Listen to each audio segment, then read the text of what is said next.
لتكونوا شهداء على الناس ويكون الرسول عليكم شهيدا. اور ہم نے امت محمدیہ تمہیں امت وسط بنایا, معتدل امت بنایا. وجعلناكم امة وسطا, اور ہم نے اس امت کو امت محمدیہ کو امت وسط بنایا, معتدل امت بنایا. کیوں بنایا؟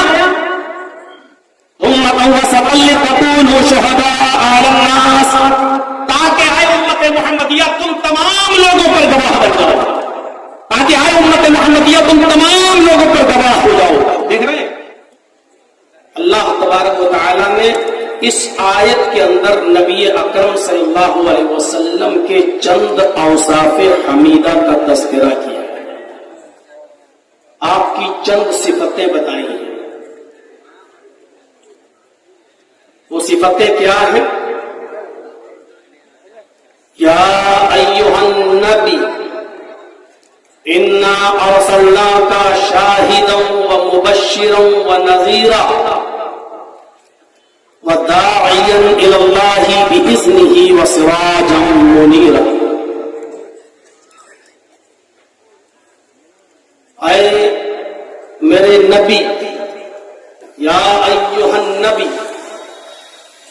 اے میرے نبی, انا ارسلناک شاہدا ومبشرا ونذیرا, ہم نے آپ کو شاہد بنا کر بھیجا ہے, ہم نے آپ کو مبشر بنا کر بھیجا ہے, ہم نے آپ کو نذیر بنا کر بھیجا ہے. مبشر اچھے کاموں پر ان کاموں کے کرنے والوں کو جنت کی بشارت دینے والا, اور برے کاموں کے کرنے پر برے لوگوں کو جہنم سے ڈرانے والا بنا کر بھیجا ہے.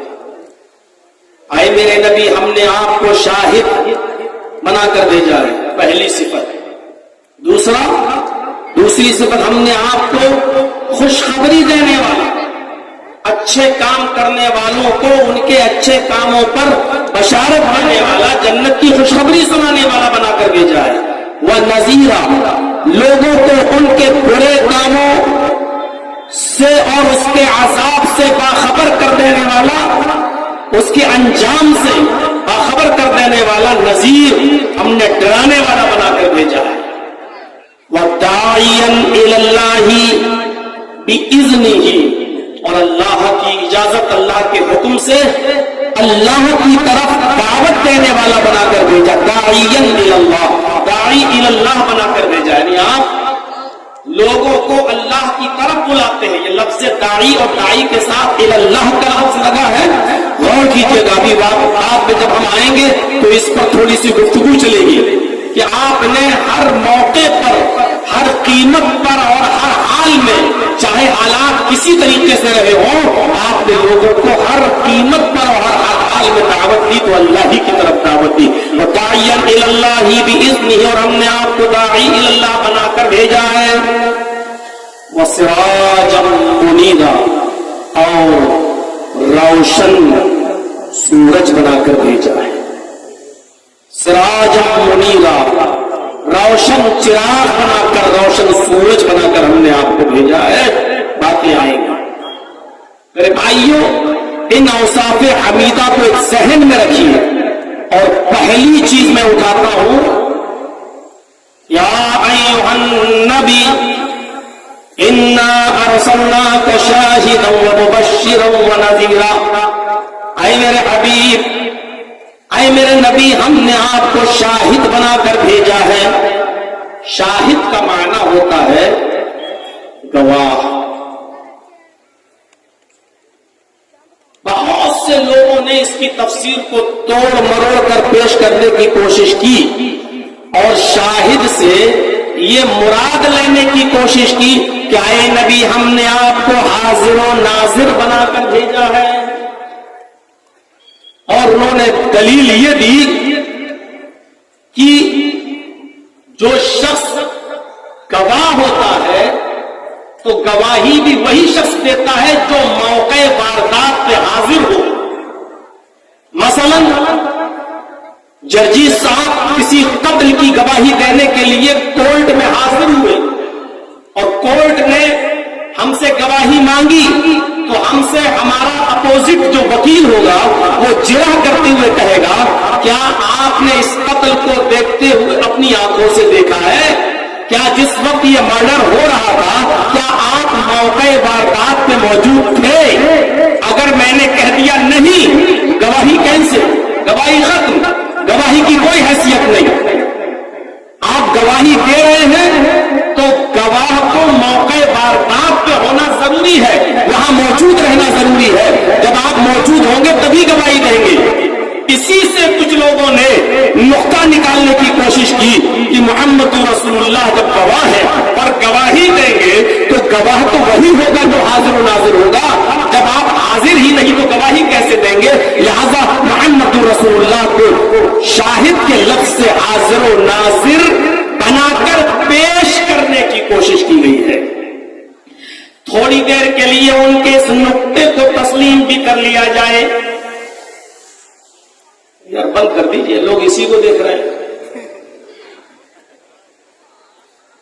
हो गया, एडवर्टाइज हो गया आपका, बस।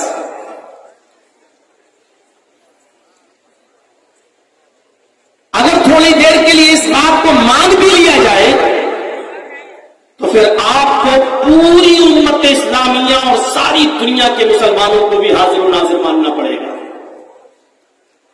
इसलिए कि शाहिद का लफ्ज अगर नबी के लिए आया है तो शोहदा का लफ्ज सारी दुनिया के मुसलमानों के लिए भी आया है, उम्मत मोहम्मदिया के लिए भी कुरान में आया है। अगर लफ्ज शोहदा से सारी दुनिया के मुसलमानों का हाजिर और नाजिर होना अगर आप नहीं ले सकते तो शाहिद से फिर नबी अकरम का हाजिर और नाजिर होना भी नहीं लिया जा सकता।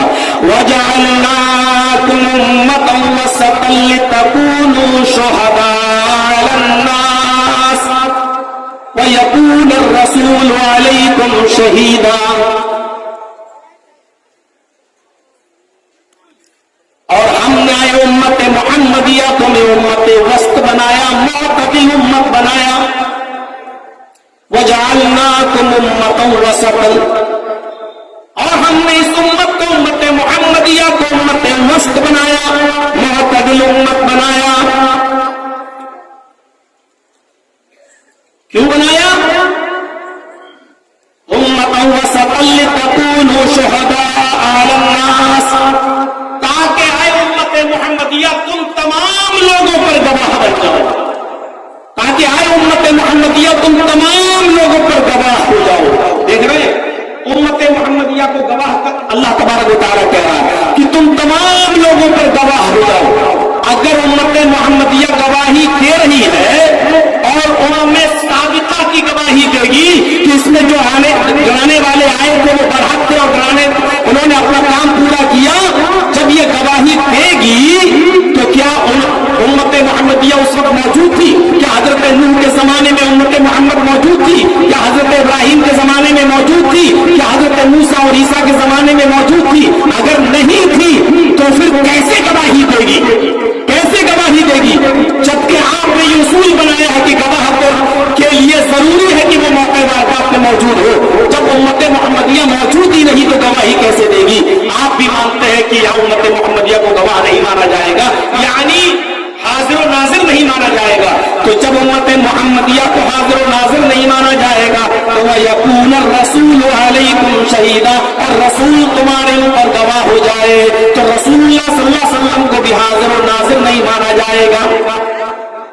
पहली चीज तो यहां से ये निकल के सामने आई है कि मोहम्मद रसूलुल्लाह सल्लल्लाहु अलैहि वसल्लम को इस आयत से तोड़ मरोड़ कर किसी तरीके से हाजिर और नाजिर बनाने की कोशिश की गई, जो बिल्कुल फेल है, फिट भी नहीं हो सकती है।